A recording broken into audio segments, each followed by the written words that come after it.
Blog Talk Radio.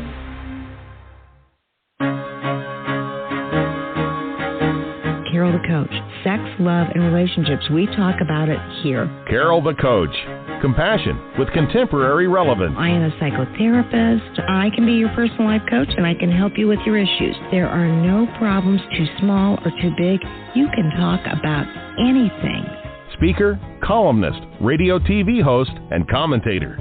Carol the Coach brings messages of wellness and empowerment within reach of everyday people every day. Almost 5 years ago, I lost my soulmate in an accident. He was killed in a plane crash. Life just, for me, has seemed to stop. There are groups all over the city. I teach one.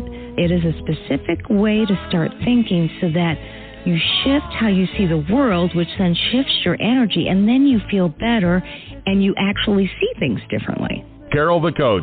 Always available, too, at carolthecoach.com. Now, I've got Russell on the line. I'm 47 years old. I'm a truck driver. I'm married. I have a wife in San Francisco. Okay. I haven't been home in 6 months. My thing is, I don't know if I have a sex addiction or what the problem is. Why do I want what I can't have? And as soon as I can have it, I don't want it anymore. You're right on target when you say, I don't know if I have a sexual addiction. Well, guess what? Yes, you do. And you know what? That's my specialty, Russell, so you're at the right place. Continue. I meet women online, and I'm in a different part of the country. I travel all 48 states, so I love sex. I hear self-esteem issues. You never felt good enough, and you didn't feel like you were getting what you should have then, and you're reenacting that now. Do you want to change that about yourself? You get what you need. Oh, yes, that is definitely the truth. And I've got a wacky studio here. It wasn't showing me playing the long intro, so I didn't know if I started it, which would really be stopping it, if that would work. The good news is it worked. And I bet it's a little tired. I just noticed that I have had over 1,989 listens since we started this show. Is that not amazing? I'm like, 1,989.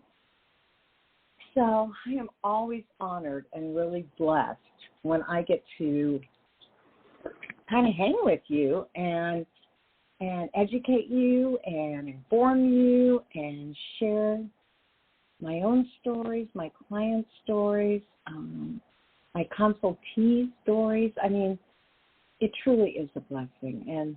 And so I want to thank you from the bottom of my heart. Lots has happened since 2007 when I started this show. As you know, I'm the oldest podcast on sex addiction and partner betrayal. Is that cool or what? Secondly, since that time, I have written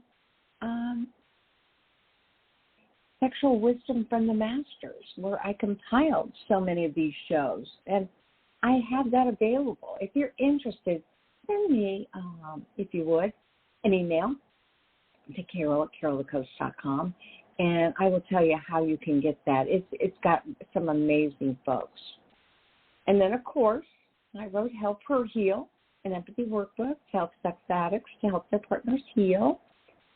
And then I couldn't do that without doing Unleashing Your Power, right? I mean, I had to write to the traumatized partner. And so I wrote that book. And then, of course, as of this month, Help Them Heal came out, teaching you both how to heal your relationship after sexual betrayal. So jazzed about that book, because that's for people that just want to buy the book and work with each other, right? I mean, in actuality, I ascribe to and encourage you to get an IRCM counselor, a specialist. That might be a counselor or a coach. I want you to work with people that have been trained in this approach. But that being said, what I know to be true is that you can do this work, just the two of you. It wouldn't hurt for you to get some support, even if that's once a month, from somebody who can guide you in the right direction to heal. And I've got a new Help Them Heal YouTube channel. Just go to Help Them Heal. It's all about IRCM, the Early Recovery Couples Empathy Model, my approach. I'm not taking clients. I am so jazzed about the fact that I'm teaching it to people and they're learning the work and they're paying it forward. And so trust me here, this is not about me, it's about you. And I guess I just continue to watch this work blossom. Like many of you may know that I created this program, I wrote the book, and then I have worked with Dr. Jake Porter to co-facilitate. He and I complement each other so well. We think alike. Our sense of humor is alike. We drink alike. No, just kidding. And I love his wife and his daughter, and he loves Boo, and he likes Eric too. So we just have a good time doing this work and getting it out there with empathy. And what I noticed is when I didn't do this work, my clients came in so traumatized, and I couldn't calm them down. I couldn't get them to emotionally regulate. But this work really, really helps. And you want to feel safe and stable as you're dealing with discovery and dealing with the disclosure and an emotional impact letter. You want to be able to really set the ground rules for what works.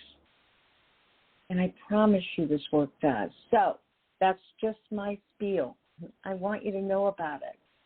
And one more thing I want you to know about, because it's going to be so important, is that we are doing an Unleashing Your Power workshop for women, for partners, to help them get to see all three stages of partner betrayal and really help them to identify post-traumatic growth.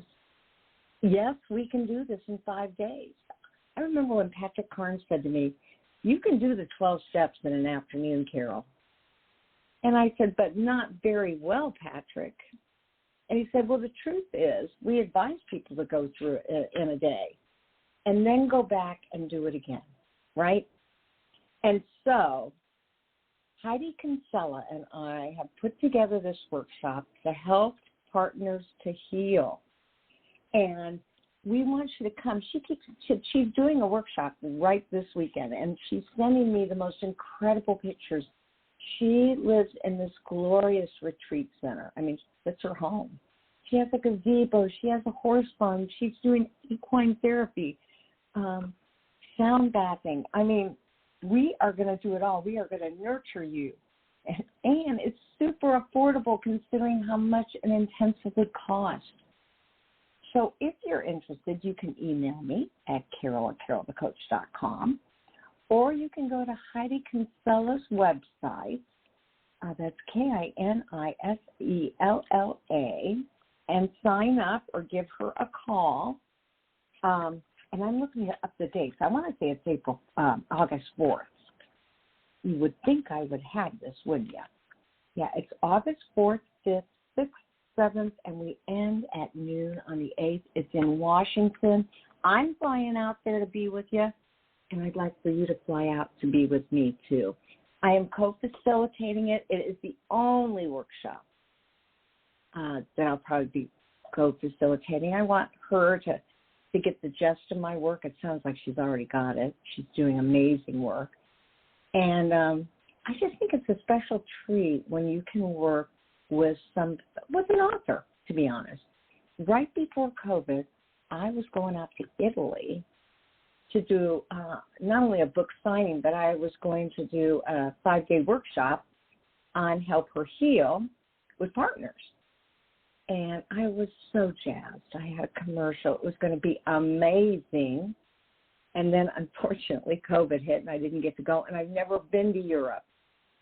If you're over in Europe and you want me to come teach one of these books, please let me know. You know, I am shamelessly begging for help. I wish that we could do Help her heal and help them heal and translate it for gay couples.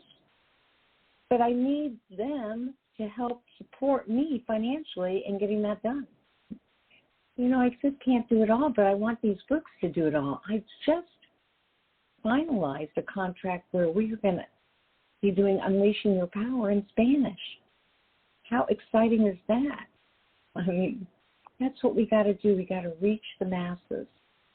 So if you're reading these books and you're saying, I wish there was one for gay men, or I wish there was one for,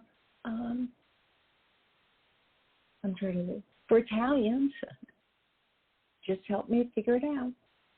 I'm at your disposal. I'm leaning into retirement. That means I can work on different projects.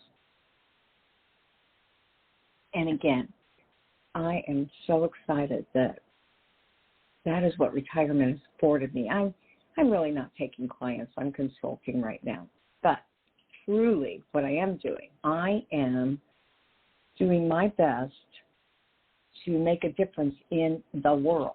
And I do that, I kid you not, by coming up with special things that afford more people the opportunity to find the work and to get the help they need. Now, that's what's so exciting about today's show. I actually am working with a woman. I mean, she's amazing. She has figured out how to help people with addiction and partner betrayal. Her name is Rebecca Stokes. And she had reached out to me and said, you know, I'd like to talk about when do you know that addiction is really influenced, if you will, by trauma, and what do you do about that? And how do you use somatic experiencing, EMDR, and internal family systems to speed up the process of healing? And so I said, you are on. I would love to talk about that. And so I'm going to invite you all to hear the wise words of Rebecca Stokes as she joins our show today. Rebecca, welcome to Sex Help with Carol the Coach. Oh, hi, Carol. Thanks so much. What a beautiful introduction. I'm so excited to be here today. Yeah, well, you have so much to offer, and you've gotten so much training, and when we get to talk to experts like you, I know that we're going to get the real deal. And so I'm super excited because, you know, so many of our partners, so many of our addicts have gone through trauma and almost seem stuck in it. So, you know, I guess I would ask you right off the bat, how would you define trauma? Oh, yeah. Well, it's really funny because the way I always talk to my patients about trauma is like someone dumped a trash can of garbage on your front yard in the middle of the night, and oh my gosh, that's not cool. But guess what? Who's going to clean it up? And it's your lawn, and unfortunately, it's your responsibility to clean up the trauma. And I think what's so hard is that oftentimes trauma was inflicted upon us, or it was experienced and it wasn't your fault, or you had no control over a traumatic situation. And so it actually is really difficult to look at our own trauma and say, okay, what is trauma and do I have it? And one way that I talk about trauma is that it's a response to a horrible event that leads to an emotional and nervous system reaction that can have long-term symptoms like erratic emotions or flashbacks or relationship stress, and even physical symptoms like nausea or headaches. And a lot of people end up feeling really stuck and have difficulty moving forward in their lives after experiencing trauma. Well, that makes a lot of sense. And let's face it, you are the guru knowing about trauma. You know, you're a licensed clinical mental health therapist, and you've been clinically trained at the Meadows Behavioral Clinic. And, gosh, you've studied under some of the best, Claudia Black, Pia Melody, Patrick Carnes, Bessel van der Kolk, and, of course, the great Peter Levine. So you really have studied under the masters, and now you're making it your mission to get as much training as you can, whether it's EMDR or you're a certified practitioner. And obviously, all those treatment modalities are great for anybody, but they really do help people that are in traumatized states. So how would somebody know if somehow they've just had some serious bad experiences or, they've had traumatic ones? Yes, that's a great question. So I like to say that trauma can come from a bad experience, but not all bad experiences lead to trauma. And it's really about how each of us is impacted as individuals. We all have different levels of resiliency in our brain. We're all wired differently. Some of this comes from genetics. Some of this comes from learned coping tools, and also things like protective factors. If we had two stable parents or we had a stable grandparent, and we learn to regulate our nervous system from our parents, and then oftentimes, we can also look at, okay, if I've had a traumatic event, we classify it into acute, chronic, or complex. And so an acute trauma results from a single incident. A chronic trauma is a repeated and prolonged trauma experience. And then complex trauma is exposure to varied or multiple traumatic events, usually interpersonal in nature. And being a somatic-based therapist, what I look at is any experience that activates our autonomic nervous system, meaning that we come out of our window of tolerance and we're either in a fight-flight state above that window of tolerance, or we're moving into a freeze state. And these are just survival states. They're normal in our bodies. But if we have to go out of our window of tolerance, that usually means that something is going on and that we might be experiencing trauma. Oh, that makes a lot of sense. And so, understandably, you believe the trauma is or can be related to sex addiction. And tell our listening audience why you believe that. Yeah. So unfortunately, as children, we often learn unhealthy coping, and sometimes we need to unlearn this. Yeah. And if these unhealthy coping methods aren't dealt with, oftentimes we find ourselves in places like struggling with SA or alcohol addiction or depression and anxiety. And what we found in the latest research is that a lot of SA is starting with early exposure to childhood trauma. So this could be sexual abuse, leaky sexual behavior, even secret keeping or abuse in the family system. Yeah, or just exposure to inappropriate sexual content at too young of an age. And then also, like we talked about, some of these traumas that could happen outside the family system as well. Yeah, and when you say family system, I mean, you are certified in IFS, internal family systems. For somebody who may not understand how family systems can color your perception of who you are, can you kind of share the breakdown of roles that IFS has and how somebody, you get what I'm saying. Yeah. Oh, definitely. Yeah. So a lot of times in family systems, children, parents, anybody involved, they will take on a role as in, oh, I'm going to be the mediator. I'm going to be the therapist in the family and make sure everyone's okay. Or I'm going to be the golden child and I'm going to be perfect and get everything right. Or sometimes we can become the addict. Oh, I'm the problem child. I'm the problem in the family. And then oftentimes the family is working like a machine or like a system, and you have this role, right? You're the cog in the system, and you better keep your little cog going or the family doesn't know what to do.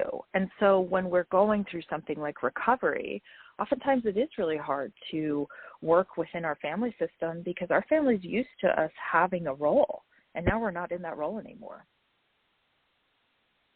Yeah, and so 4 of the major roles are, what would you say they are?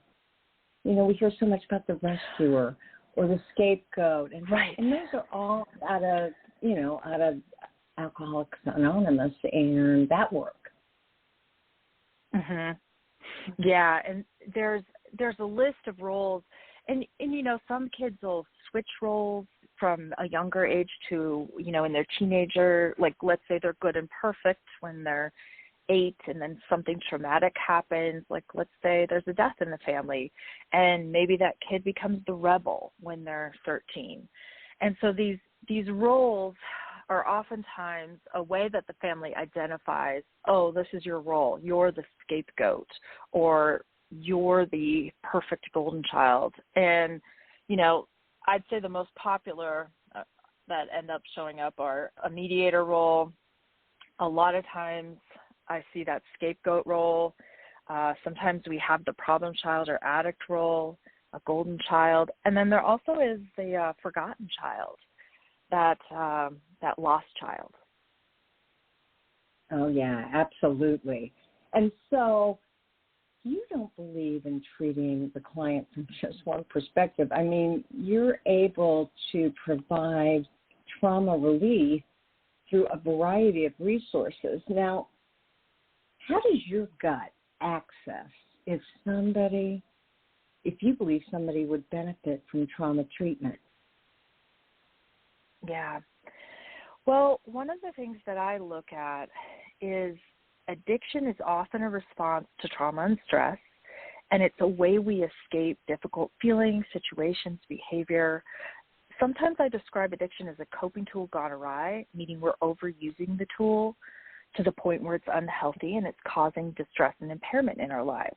And so I like to define addiction, you know, just looking at it that way, where we see that impaired control, physical dependence, social problems, risky use.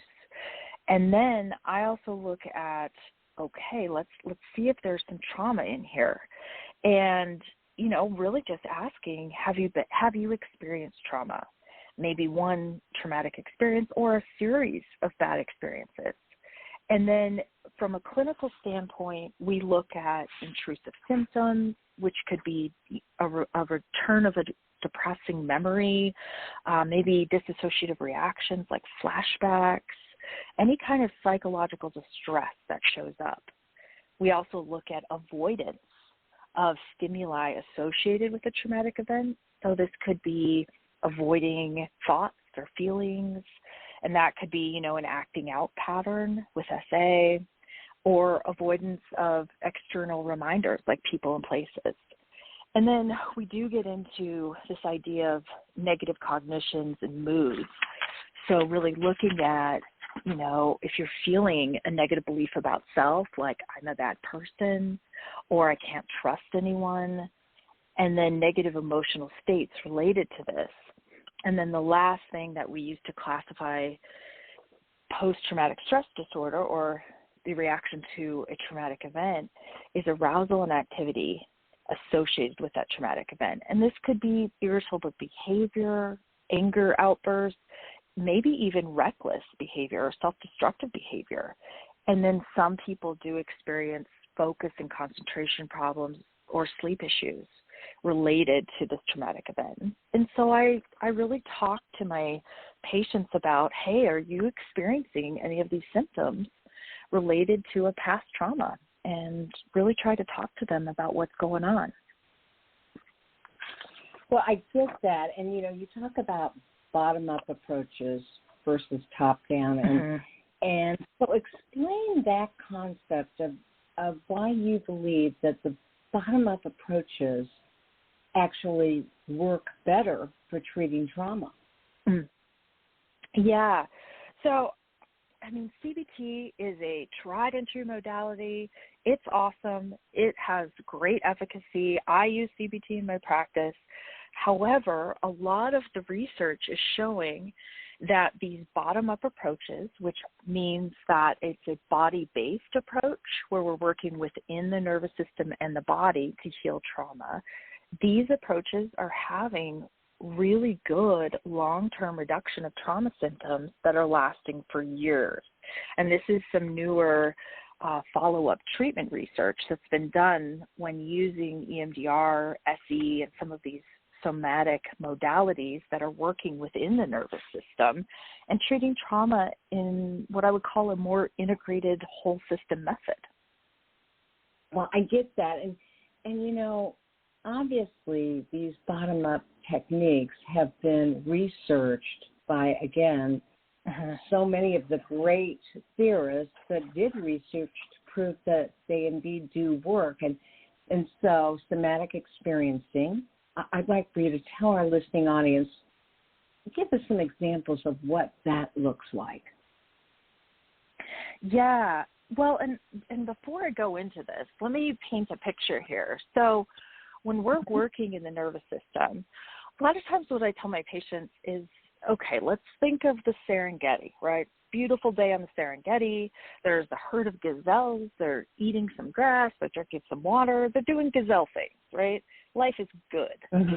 And then a lion appears on the horizon. Now, the gazelles don't sit down and talk about what to do. They run, right? They're going to run. That's how the gazelles are going to survive the lion. And their nervous systems as mammals, it activates. Within milliseconds, they go into a flight response. So they move out of that window of tolerance, that rest and digest place, and they run. That flight response is what keeps the species going. And if we apply this to humans, we also have a window of tolerance. We also have a mammalian nervous system. And so when something feels threatening to us, we end up going into fight or flight, or we drop into a freeze state. And we oftentimes we can't always decide, like, oh, I'm just going to freeze. Like, our bodies do it naturally for us. And so I like to explain that to people, like how the nervous system works before I get into SE. And what happens a lot is, as humans, unfortunately, the gazelles will likely settle after the lion incident and go back to rest and digest. But as humans, we don't always settle as well. We tend to get a little more looped up in things, and particularly if we've had a lot of bad experiences in our life. So SE, does that make sense? Oh, 100%. As a matter of fact, I was going to tell our listening audience, if you want to understand what she's referencing, because you're doing a great job, but just put in Google, YouTube on gazelle in freeze stance, because that is a trauma response. When they think, oh, boy, you know, I'm running, and I am really in danger. If they immediately act as if they're dead, the tiger wants nothing to do with them. There's no predatory behavior. And it's just fascinating to watch them go into this instinctual mode that animals do. But what I hear you saying, Rebecca, is that unfortunately our clients don't do so well. After the freeze, they don't settle into and get comfortable with the state they're in, right? Right. Well, and what's really hard is our nervous system is old biology. We like to think we're real sophisticated as humans, but it's old survival biology. And so if we get activated, it could be a stressful situation at work, but our nervous system doesn't know that. It just is like, oh gosh, is there a tiger? We're threatened. It doesn't know if it's a stressful situation at work or a real tiger jumping out of a bush at you. Okay. Interesting. Yeah. All right. Yeah. And so I just wanted to, go ahead, Carol. So you were going to explain somatic experiencing, and you said, first, I want to give you kind of a little history lesson, and so how does that apply to people that would benefit from somatic experiencing? Yeah, so somatic experiencing, which sometimes you'll see written as SE.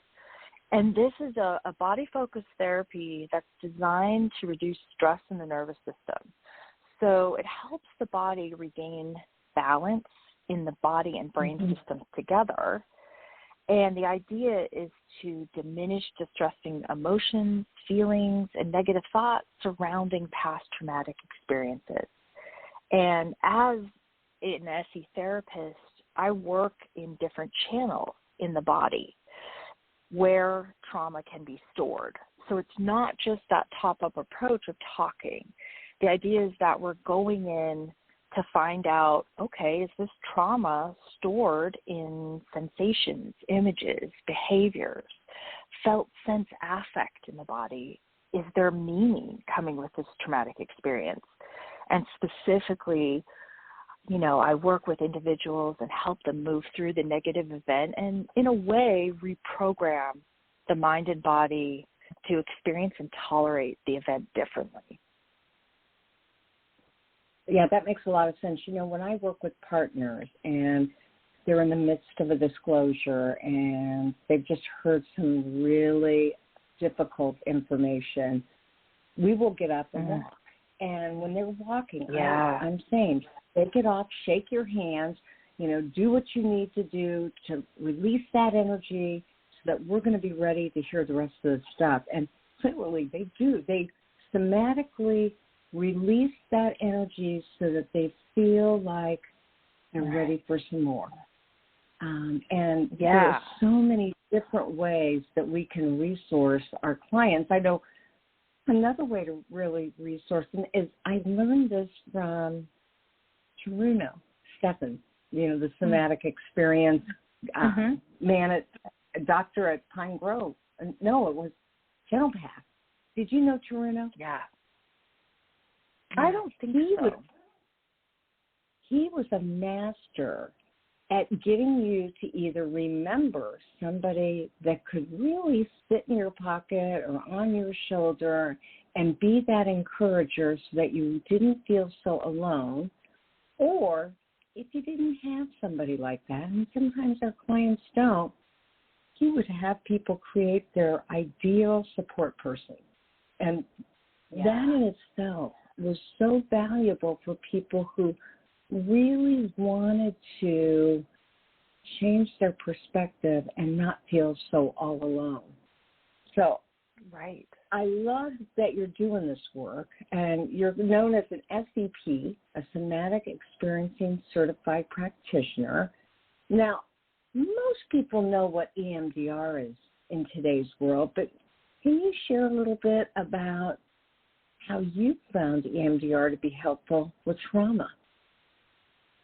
Yeah, absolutely.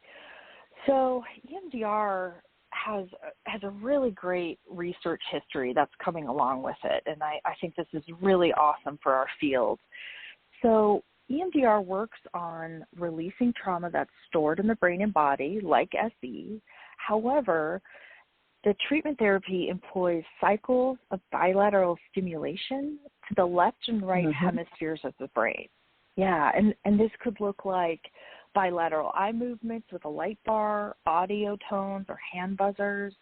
And I like to explain to my patients that it's basically creating a simulated REM state where we can go in and reprocess a negative event. And you're completely conscious. It's not like hypnosis. You're not checking out. But the idea is that you can reset the negative thoughts and feelings around this traumatic event. The memory doesn't go away, but the emotional charge is processed and you feel differently. You work through that pain, that fear, that sadness, and oftentimes people come out with a much more positive mindset and feel differently about old negative beliefs and feel more positive about themselves. And so, you know, Francine Shapiro, obviously the founder of EMDR, found this out as she was processing a problem and just went back and forth with her eyes, moving it from left to right, left to right, left to right, and then just instinctually felt better about the process and said, oh my gosh, I think if we use bilateral stimulation, we can really help anybody. But she specifically works with combat veterans because they saw the most traumatic events. And she was a master at being able to research this so that EMDR became the most researched treatment technique in the world. And so, again, you're doing EMDR, you're doing SCP, and it's like you just you're a trauma scholar, aren't you? That's hilarious. That's a great term. I should start using that. Well, I guess everyone is different. And so I really enjoy having EMDR and somatic experiencing as two different trauma processing tools because everybody is at different stages in their recovery and where they're feeling, let's call it, ready for trauma treatment. SE can be a lighter approach and a softer way to get into our bodies, to really learn about what's happening in our bodies.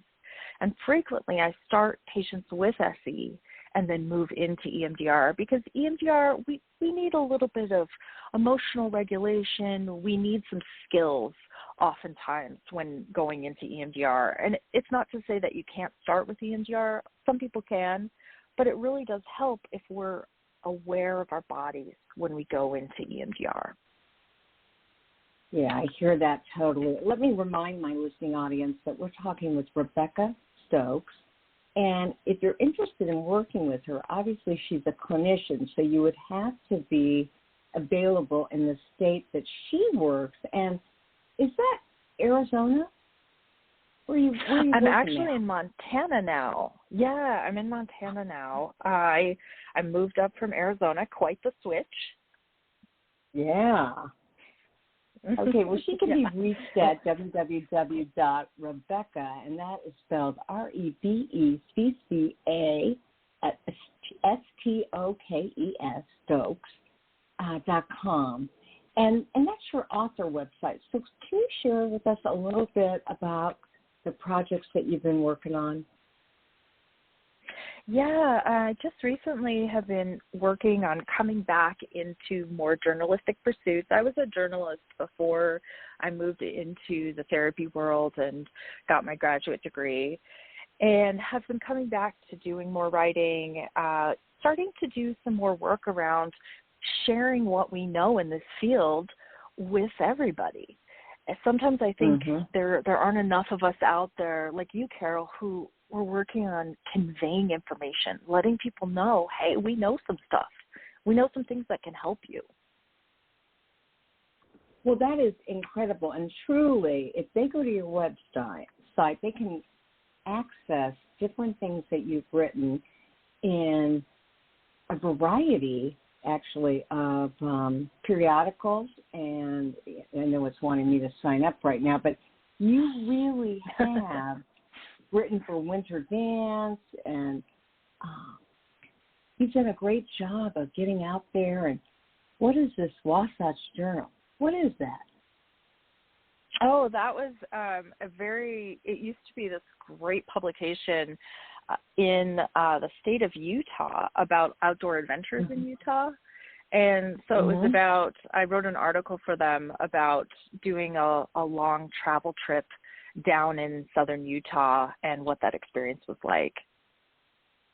Very cool. And then, do you have a podcast right now?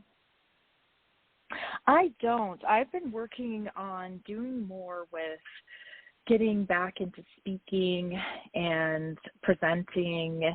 I've been doing some presentation work at colleges, and also working toward a book and working on really looking at relationship patterns and how we get stuck in relationship patterns. And so that's kind of been the next project. Well, I see that. I see that you do some talking about healthy attachment and dating and unhealthy dating behaviors. So we look forward to that. I know that I've booked you again for the show. Now, you're obviously very diverse. You're very skilled. You've worked with the best. And I'm going to ask you two very generic questions, and let's see if you can answer them. One is, if there's somebody that believes, you know that you've been traumatized and you feel very stuck, how can you tell which treatment is going to be best for you? Yeah, that's a great question, too. So as we know, with SA or even in a partnership, it is a long recovery process. And so one of the things I talk to people about is, where are you in your recovery? Do you feel like you're, in a solid place where you have some emotional regulation skills, you've got some support, you feel like you're doing well, you're on the up and up, right? That's really important, because if we have an active addiction going on, oh my gosh, opening up some trauma work, no joke, that is not going to work out real well, even with a great therapist. So what I ask people is, are you in a place where you have some skills, where you feel like you have some coping tools, some support? And then if you are working with a therapist or in a group, what is your therapist suggesting? Is your therapist recommending that you do some trauma treatment? That's also a really great way to check into it. And I do tell people, when you move into trauma work, it's the old Shawshank Redemption analogy. You're in jail, you're trying to get to the beach in Mexico, and you're going to have to go through 17 football fields of sewer water to get there. And unfortunately, that's going to take a little while. It's going to be hard work. But if you're willing to do it, it can be life-changing. That makes so much sense. So I'm going to ask you, what should you look for when selecting a provider who may be able to offer some of these trauma treatments? Yeah. So one of the things I tell people that's the most important is go to the website of a provider, see what they're saying, see if you connect with what they're saying. Then, if you feel like you are, move on to a phone consult. And again, really checking in. Do you feel safe? Do you feel heard? Do you feel like this provider is somebody who gets you? That's really, really important. And it's okay to try some different modalities or try a different provider and actually find what's going to work for you. When it comes to a provider's credentials, I really do recommend that if you want to try EMDR, look for someone who's EMDR trained.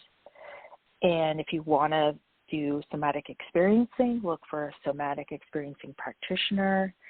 Anybody who works in trauma who has some addiction experience, that's going to be helpful, but not needed. There's a lot of great trauma therapists out there who just specialize.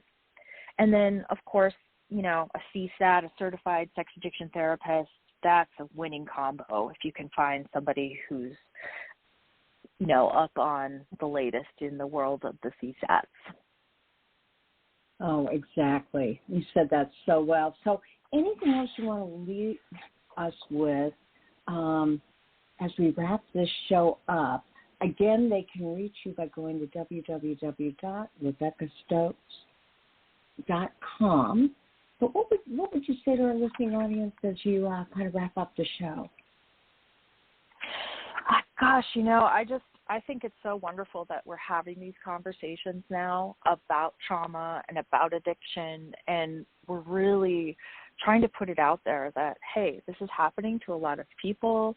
Let's look at this shame situation we've got going on in our society and this stigma on mental health issues. And I'm just so glad we're starting to talk about it and open that up and make some changes in people's lives.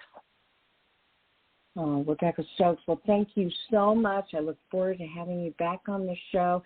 And you've just got such a knowledge base of topics. I mean, you could talk once a month on something and not be repetitive at all. So we will see you at the end of the summer, and you make it a great week. Yes, thank you so much for having me, Carol. This was a pleasure. My pleasure also. Talk to you soon. And that was Rebecca Stokes, and she talked about trauma, and she's just a whirlwind of knowledge. There's just no doubt about it, and that's what we try to offer you. hopefully you enjoyed her as much as I did, and I really look forward to talking with you again. We're going to be airing on some different days because I'm going to be taking a 2-week break. So don't be surprised if you see me next week at a different time in a different place. That's why I so appreciate that you subscribe and increase those viewers, right? 1,989,000. Amazing. We'll talk to you next week. And as I say at the end of every show, I will only be one of you at all times. Fearlessly have the courage to be yourself. You get to choose.